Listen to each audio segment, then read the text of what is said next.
நான் என்னோட ஏத்தர வாங்கும்போது எனக்கு இருந்த ஒரே கன்ஃப்யூஷன் ரெட் கலர் வாங்குறதா? இல்ல கிரே கலர் வாங்குறதான்றது தான். பிகாஸ் ரெட் கலர்ல அலாயோட கலர் பிளாக்ல இருந்தது. ஆனா கிரே கலர்ல யூனிக்கா ஒரு ஆரஞ்ச் கலர்ல குடுத்திருந்தாங்க. ஸோ, இப்போ வண்டி வாங்கி நான் 3 வருஷம் ஆயிடுச்சு. ஸோ, இந்த பிளாக் கலர் ரிமூவ் பண்ணிட்டு ஃப்ளோரசன்ட் ரெட் அடிக்கலாம் அப்படின்றத பிளான் பண்ணியிருந்தேன். அதுக்காக டயர மட்டும் கழட்டி ரிம்ம மட்டுமே ஃபுல்லாவே எமரி ஷீட் போட்டு ரப் பண்ணி எடுத்துக்கிட்டேன். நான் இதுக்கு வந்து சாமுராயோட 2K சர்ஃபேசர் தான் யூஸ் பண்றேன். நீங்க நார்மல் சர்ஃபேசர் கூட யூஸ் பண்ணிக்கலாம். சர்ஃபேசர் யூஸ் பண்ணாம அடிச்சீங்கன்னா, உங்களுக்கு பெயிண்ட் வந்து கிரிப்பா உட்காராது. ஸோ, சர்ஃபேசர் போட்டுட்டு அப்புறமா நீங்க எமரி ஷீட் போட்டு ஃபுல்லாவே தேய்ச்சுட்டீங்கன்னா, சர்ஃபேஸ் வந்து நல்லாவே கிளியர் ஆயிடும். அதுக்கு மேல நான் பேஸ் கோட்டா வந்து ஒயிட் கலர் பெயிண்ட் அடிச்சுக்கிறேன்.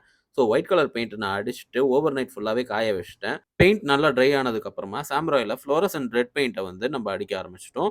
இத வந்து நல்ல தின் லேயரா குடுத்தா போதும். அண்ட் இந்த கலர் வந்து அச்சீவ் ஆனதுக்கு அப்புறமா அதையுமே ட்ரை பண்ணிட்டு, கிளியர் கோட்டுக்கு நான் 1K மேட் கிளியர் சாமுராய்லருந்து யூஸ் பண்றேன். ஸோ, இத எல்லாமே போட்டுட்டு ட்ரை பண்ணிட்ட அப்புறமா ரிம்ம பாருங்க. ஸோ, உங்களுக்கு சாமுராய் ப்ராடக்ட்ஸ் வேணும்னா, என்னோட பேஜ ஃபாலோ பண்ணிட்டு கமெண்ட் பாக்ஸ்ல லிங்க்ன்னு டைப் பண்ணுங்க. நான் சாமுராய் ப்ராடக்ட்ஸோட லிங்க் அனுப்புறேன். அண்ட் ஆல்சோ இந்த பெயிண்டிங் எப்படி இருக்குன்றதையும், என்னோட வண்டிக்கு இந்த கலர் சூட் ஆகுதான்றதையும் கமெண்ட் பாக்ஸ்ல கமெண்ட் பண்ணுங்க.